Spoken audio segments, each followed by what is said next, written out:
Hi, hello mga beso, welcome back to my YouTube channel. So for today's video, magbibigay lang po ako ng tips kung paano po namin nakuha yung 1,000 subscribers in just 2 to 3 weeks. So let's start. So yung tips na ibibigay ko po sa inyo is based on our experience lang po kung paano namin nakuha yung 1,000 subscribers in just 3 weeks. So first, pagkagawa nyo po ng channel or pagka-upload nyo po ng video sa YouTube nyo is kailangan nyo po itong i-promote sa family nyo, sa friends nyo, sa Facebook friends nyo. Kailangan nyo pong i-send yung link ng YouTube channel nyo sa kanila so that malaman po nila na mayroon po kayong channel at mapuntahan po nila yung link na sinend nyo. Kasi based on our experience, yan po yung ginawa namin. Pagka-upload po namin ng videos is nag-send po kami ng link ng channel namin sa Messenger, sa mga Facebook friends namin. Kahit di po namin yung kilala, is nag-send po kami ng link para at least mapuntahan po nila if magustuhan po nila yung content nyo sa YouTube channel nyo. So, pangalawa po is nag-post din po kami sa Facebook namin ng YouTube channel namin so that para malaman ng mga Facebook friends nyo na meron kayong channel at syempre mapuntahan nila yung channel nyo. Yung next po namin ginawa is yung join po kami sa Facebook group ng mga YouTube or small YouTuber dito sa Philippines.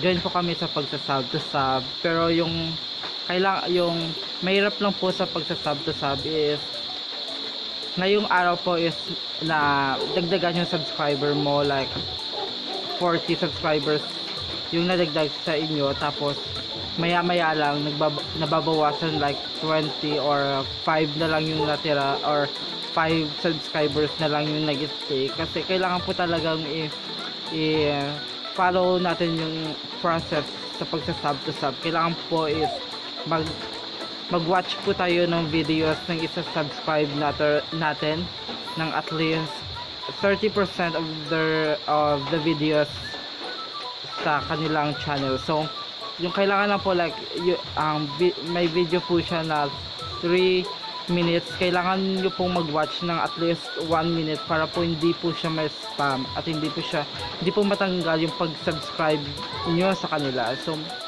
yan lang po yung talagang mahirap sa pagsasub to sub kasi meron po talagang madali ang sub to sub, yung pagpunta nila sa channel nyo, click subscribe agad.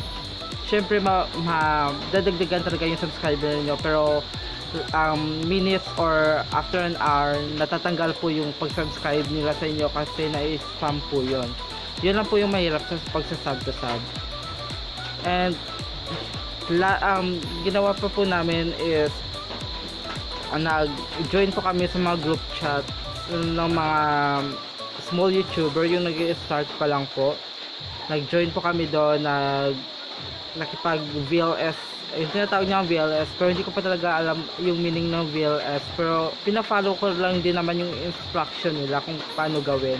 Like manonood ka ng at least 3 minutes before subscribe, before click the bell button, and then i-screenshot mo po lahat ng yon at i-send sa sub to sub mo.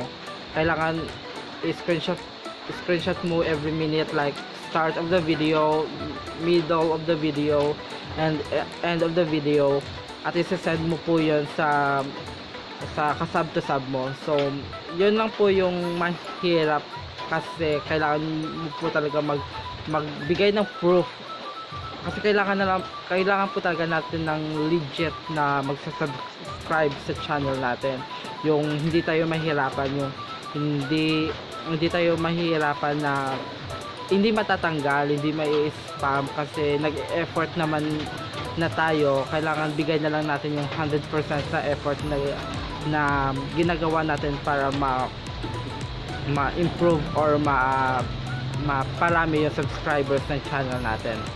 So yun lang po yung mahirap sa join sa group chat kasi yun na nga, minsan talaga na i-spam, like i-skip nila yung video, tapos i-screenshot, tapos skip again, screenshot, hanggang sa ma-end nila yung video.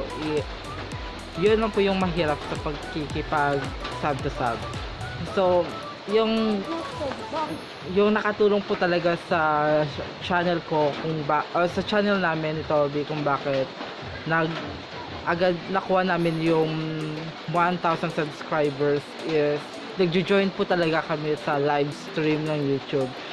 Malaking tulong po yung pag-join sa live stream ng YouTube kasi doon po talaga malalaman na talagang legit ginagawa ng mga nasali doon. Pero syempre kailangan nyo po talagang maghanap ng channel na nagla-live stream na talagang legit yung mga nanonood doon. So yun po yung ginawa namin at yun po yung talagang nakatulong sa amin, yung pag-nanood ng live stream. Pero kailangan mo po talaga tapusin yung live stream. Kailangan mo pong i-subscribe lahat ng nandun, lahat ng nalista sa channel na yon. So malaking tulong po yung panonood ng live stream at nakakatulong naman po yung pakikipag sub to sub, pero kailangan po talaga malaman natin yung process kung paano magkipag sub to sub para po hindi po masayang yung efforts natin pareho nung ka-sub to sub mo.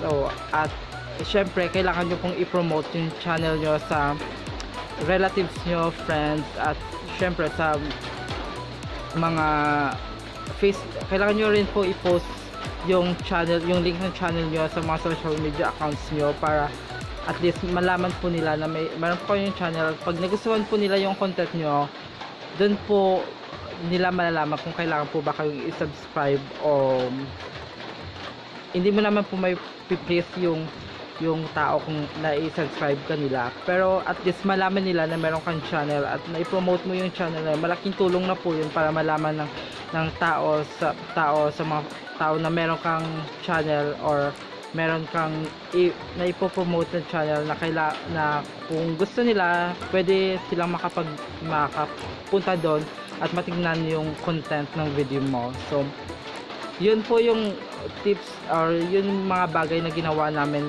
kung paano namin makuha yung 1,000 subscribers in just 3 weeks. Yung kailangan mo na talaga rin yung pahabain yung pasensya mo kasi minsan nagbabawas po talaga ng subscribers, like nasa 500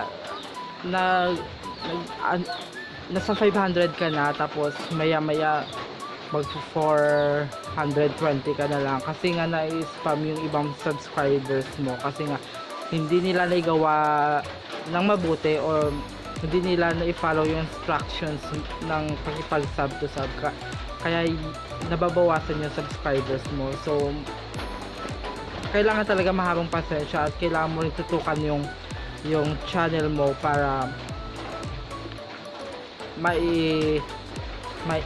maparami yung or makuha mo yung requirements ni YouTube na 1,000 subscribers. So yun po at sana nakatulong po sa inyo yung tips kung paano namin nakuha na yung 1,000 subscribers in just 3 weeks. So magkita-kita ulit po tayo sa next video namin. Bye!